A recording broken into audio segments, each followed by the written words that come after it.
Hey everyone, this is Michael again, and today I'm going to review last night's WWE Night of Champions pay-per-view. And last night's Night of Champions pay-per-view was pretty good, although there were some kind of matches that I was disappointed in. But anyways, I'm going to tell you the matches that were fought and give my review on them. The first one is Dolph Ziggler versus Kofi Kingston for the Intercontinental Championship. And this was a pretty good match up until the end, where Kofi was going for Trouble in Paradise and his signature move, and he landed on the ropes, and Dolph Ziggler came and did the zigzag on him, which is Dolph's signature move. And then he pinned Kofi 1, 2, 3, and then, Dolph still retains the Intercontinental title, which I was pretty disappointed in. I would have loved to see Kofi Kingston as Intercontinental Champion again. But yeah, I know Kofi's probably going to get a rematch again, probably. But this match was pretty good up until the end, which kind of disappointed me. The next match is the Big Show versus CM Punk, and this match, it was good. Big Show, like I said, is one of my favorite wrestlers. He's kind of also funny too when he does those chops, when he does the like that, and he lets everybody in the arena hear it. It was pretty good. And CM Punk was not bought by ringside by Luke Gallows or Joey Mercury. It was just CM Punk by himself. But what I liked about this match was when CM Punk was on top of the rope, and Big Show just went right in, like he kind of speared CM Punk onto the mat. And then when CM Punk got up, Big Show just hit him with that punch that he does.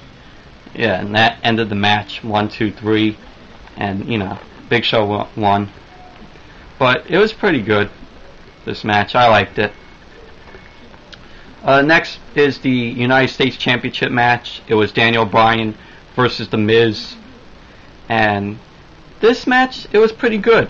I liked it. It was Daniel Bryan's first pay-per-view match at a pay-per-view event, and yeah, he went for that submission thing that he does to The Miz, and he made Miz tap out, and he's the new United States Champion, Daniel Bryan, which is pretty cool. I mean, it's his first title that he won. The only title that he won, but it was pretty good. Although I would have to say that Daniel Bryan should have won season 1 of NXT instead of Wade Barrett, because Daniel Bryan's way better than Wade Barrett. But overall, it was pretty good. It was a pretty good match. I enjoyed it. And then in that match, you got Michael Cole arguing with Daniel Bryan, and him arguing about Daniel Bryan is hilarious. I laugh so hard when he argues with, about Daniel Bryan. But yeah, it was pretty good, like I said. The next match is the Lumberjill match for the Unified Divas title and the Women's title match. And it was Michelle McCool versus Melina, and you had all the Raw superstars surrounding the Raw Divas, surrounding the ring, and Layla was a part of the Lumberjill match, because they had a raffle on SmackDown, where they put the little papers in the hat and they picked them out, and it was all Michelle McCool in the hat. But yeah, this match, it was pretty entertaining. All the Raw Divas were going after Michelle McCool because, she's from SmackDown, And of course, Layla didn't do nothing because they're so-called BFFs. But yeah, it was pretty good up until about the end where Layla came in the ring and she like attacked Melina, and then Melina threw Layla out of the ring, and Michelle hit her signature move on Melina and pinned her 1, 2, 3, and now Michelle McCool is the new unified women's champion and Divas champion. Yeah, but I was pretty disappointed at that end because Melina should be women's champion again and also Divas champion because she's a great wrestler and a great diva also. She's one of my favorite divas, like I said. But it was pretty good up until about the end. The end kind of disappointed me. So the next match is. Let me see how much time I have. All right, let's still roll.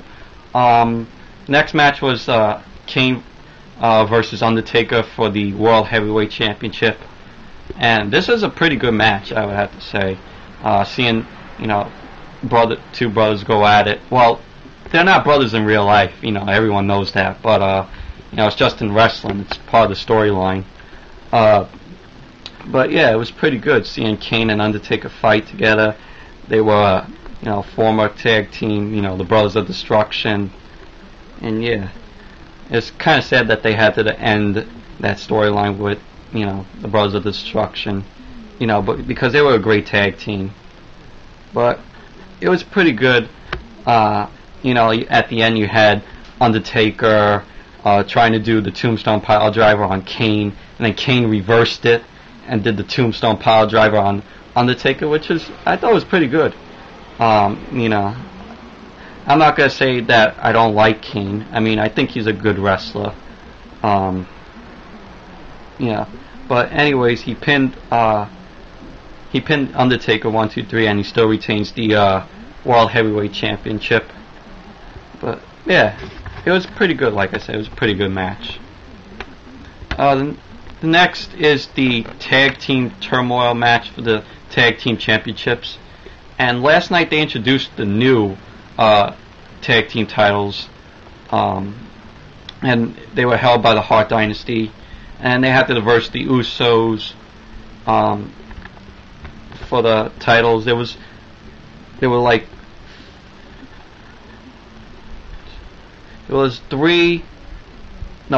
4 tag teams there. And the first one was the Hart Dynasty versus the Usos, and one of the Usos pinned one of the guys from the Hart Dynasty, and they pinned one of the guys of the Hart Dynasty, and I was kind of shocked that the Hart Dynasty was eliminated. But anyways, after that match, it was the Usos versus Santino Marella and Vladimir Kozlov. And same thing with the Hart Dynasty. Usos defeated Santino Marella and Vladimir Kozlov. Then after that, it was the Usos versus Mark Henry and Evan Bourne. And the tag team of Mark Henry and Evan Bourne were great. Of course, at the end, Evan Bourne does his airborne move at the end. And he pinned one of the Usos, 1, 2, 3, and then the Usos were eliminated. And then it was Mark Henry, Evan Bourne versus Drew McIntyre and Dash and Cody Rhodes, and it was going really well, that match. And I was kind of disappointed at that end because Evan Bourne was going for airborne again, and Drew McIntyre got into this situation, and then Mark Henry tossed Drew McIntyre out, and then Dash and Cody Rhodes with his signature move pinned Evan Bourne. And so now I was kind of disappointed because now Drew McIntyre and Dash and Cody Rhodes are the new tag team champions. although I wish the Hart Dynasty would have hung on. They could have, still been tag team champs. But yeah, but Drew McIntyre and Dash and Cody Rhodes are the new tag team champions. But next is the main event, which was the 6-pack challenge for the WWE title. And it was Sheamus, John Cena, Edge, Chris Jericho, Wade Barrett, and Randy Orton. And it was pretty good, this match. This was, I have to say, the best match of the night. And it was kind of shocked. It was kind of shocking when Chris Jericho got eliminated, because all the superstars in the ring, Sheamus, John Cena, Edge, Wade Barrett, and Randy Orton were all shocked that he was the first one eliminated. And yeah, it was pretty good back and forth, this match. But I know, like Chris Jericho said, if he doesn't win, he's going to leave the WWE. I think he's probably gonna, because he has a new show called Downfall, which airs on ABC. It aired on ABC back in the summer, and so now they're doing it's put on hold because Chris Jericho said it takes too long to it took them too long to do like the editing stuff, like make new episodes though. But yeah, I think that's why he's leaving to focus more on that show. But anyways, back to the match. Let me see how much time I have here. So I'm gonna make a part 2 here. See you all in part 2.